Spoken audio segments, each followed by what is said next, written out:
इस पार्ट को समझने के लिए इसके पहले के पार्ट को जरूर सुने। अब आगे। अचानक एक तेज चीख के साथ सिया उठकर बैठ गई। उसका पूरा शरीर पसीने से भीगा हुआ था। उसके सामने एक 50 साल का आदमी खड़ा था।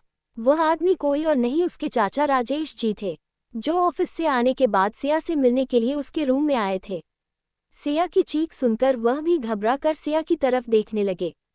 अनु ने जब अपने सामने राजेश जी को देखा तो वह थोड़ी शांत हुई। अपने चाचा की आंखों में खुद के लिए घबराहट देखकर वह उनकी घबराहट दूर करने के लिए बात बदलते हुए बोली, अरे चाचा जी, आप कब ऑफिस से आए? सिया के चाचा राजेश जी ने उसकी तरफ देखकर बहुत ही प्यार से उससे पूछा, बेटा तुम इतनी तेज से क्यों चीखी और तुम्हारा चेहरा भी पूरा पसीने से भीगा हुआ है? क्या तुमने कोई भयानक सपना देखा था? ये सब बोलते समय राजेश जी के चेहरे पर थोड़ी घबराहट दिखाई दे रही थी। अपने चाचा जी के चेहरे की घबराहट को सिया साफ देख पा रही थी। सिया चाचा जी को शांत कराते हुए बोली, अरे चाचा जी कुछ नहीं, बस ऐसे ही एक सपना देख लिया था और कुछ नहीं। उसमें कुछ घबराने वाली बात नहीं है। ये कहकर वह कुछ देर के लिए चुप हो गई और राजेश जी की तरफ देखने लगी। राजेश जी अभी भी घबराए नजरों से सिया की तरफ ही देख रहे थे। सिया ने राजेश जी का हाथ पकड़ा और बहुत ही प्यार से उनसे बोली, चाचा जी मुझे देखें, मैं बिल्कुल ठीक हूँ और आप बिल्कुल भी परेशान मत होइए। अच्छा अब आप यहाँ बैठिए, मैं अभी आपके लिए गर्मा गर्म चाय बनाकर लाती हूँ। बेटा तुम सच में ठीक तो हो ना? राजेश जी ने सिया के सिर को प्यार से सहलाते हुए उससे पूछा। हाँ चाचा जी, मैं बिल्कुल ठीक हूँ, आप मुझे देखिए, मैं आपको बिल्कुल ठीक लग रही हूँ ना? सिया अपने चाचा जी की तरफ देख मुस्कुराते हुए बोली। सिया की बात सुन चाचा जी ने हाँ में अपने सिर हिला दिए तो सिया फिर बोली, तो फिर आप मेरी टेंशन बिल्कुल भी मत लीजिए। वह बस एक बुरा सपना देख लिया था और कुछ नहीं। मैं अभी आपके लिए चाय बनाकर लाती हूँ। सिया ये कहकर तुरंत बेड से उठ गई। राजेश जी सिया को रोकते हुए उसे वापस बेड पर बैठने के लिए कहा और उसके चेहरे पर अपना एक हाथ रख बहुत ही प्यार से बोले, नहीं सिया बेटा, मैंने चाय पी लिया है तो तुम यही बैठो, मुझे तुमसे कुछ जरूरी बात करनी है। सिया अपने चाचा जी की बात सुनकर वही बेड पर बैठ गई और चाचा जी की तरफ देखने लगी। राजेश जी अपने जेब से एक पेपर निकालकर सिया के सामने किए। सिया अपनी कंफ्यूज भरी नजरों से अपने चाचा जी की तरफ देखने लगी। तभी राजेश जी बोले, सिया बेटा, ये दिल्ली के कॉलेज सेंट लुइस का एडमिशन लेटर है। तुमने एमबीए करने के लिए जो एंट्रेंस एग्जाम दिया था और तुम वह एंट्रेंस एग्जाम पास कर ली है, इसलिए तुम्हें वहां एमबीए में एडमिशन भी मिल गई है, वह भी फुल स्कॉलरशिप के साथ। क्या सच में चाचा जी यह बात सही है कि मैं एंट्रेंस एग्जाम पास कर ली हूँ और मेरा एडमिशन उस कॉलेज में हो गया है? सिया ने खुशी से एक्साइटेड होते हुए अपने चाचा जी से पूछा। हाँ बेटा, हाँ ये बिल्कुल सच है, तुम्हारा एडमिशन दिल्ली के सेंट लुइस कॉलेज में हो गया है। राजेश जी ने मुस्कुराते हुए सिया के सिर पर अपना एक हाथ फेरते हुए बोले। सिया अपने चाचा जी की बात सुनकर खुशी से झूम उठी और तुरंत अपने चाचा जी के गले लग गई।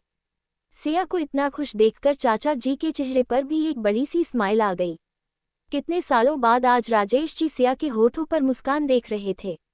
वह भी मुस्कुराते हुए प्यार से सिया के सिर को सहलाने लगे।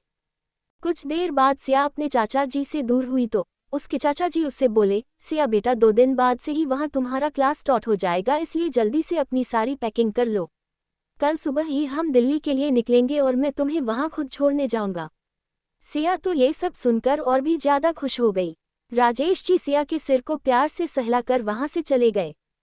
जैसे ही विमला जी और शनाया को ये सब पता चला तो दोनों ही गुस्से से लाल हो गई। माँ, अब ये महारानी दिल्ली जाकर पढ़ाई करेगी।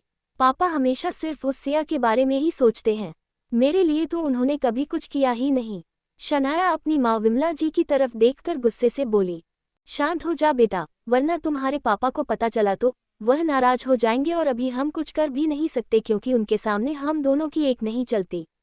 विमला जी ने अपनी बेटी शनाया को शांत कराते हुए उससे कहा। वह दोनों चाह कर भी कुछ नहीं कर सकती थी, इसलिए वह दोनों माँ बेटी बस हाथ मल कर ही रह गई। कुछ देर में सिया अपने रूम से निकलकर सीधे किचन में गई और चुपचाप खाना बनाने लगी। अभी वह अंदर अंदर बहुत खुश थी। जहाँ सुबह उसे अपनी जिंदगी जीने का भी मन नहीं कर रहा था, अब वही शाम में उसे अपनी जिंदगी से प्यार होने लगा था। अब उसे लगने लगा था कि अब वह अपना सपना पूरा कर सकती है। सही ही कहा गया है कि किसी की किस्मत कब बदल जाए ये कुछ कहा नहीं जा सकता था। जैसा अभी सिया के साथ था वह किसी के साथ हो सकता था। अब सिया खुशी खुशी सारा काम करने लगी। कुछ ही देर में सिया ने सारा खाना बनाकर तैयार कर दिया और फिर वो तुरंत उस खाने को डाइनिंग टेबल पर लगा दिया। सभी वहां आकर बैठ गए और साथ में सभी बैठकर खाना खाने लगे। खाना खाते हुए ही राजेश जी ने विमला जी और शनाया को सिया के कॉलेज में एडमिशन के बारे में बताया और यह भी बताया कि वह कल सुबह ही सिया को दिल्ली खुद लेकर जाएंगे। ये सब सुनकर विमला जी और शनाया अंदर ही अंदर जल भून रही थी। शनाया तो गुस्से से सिया को अपने तिरछी नजरों से घूर रही थी। आपको नहीं लगता कि सिया को इस तरह से अनजान शहर में भेजना ठीक नहीं रहेगा? आखिर चाहे जो भी हो है तो वह हमारे घर की बेटी ही। विमला जी ने सिया के लिए झूठा प्यार दिखाते हुए राजेश जी की तरफ देखकर कहा। हाँ पापा, माँ बिल्कुल सही कह रही है। सिया अभी बहुत ही ज्यादा नादान है। यहाँ पर तो हम सब लोग थे, लेकिन वहाँ उसका कोई भी अपना नहीं रहेगा तो वह कैसे वहाँ अकेले रह पाएगी? शनाया ने भी अपनी माँ का साथ देते हुए राजेश जी से कहा।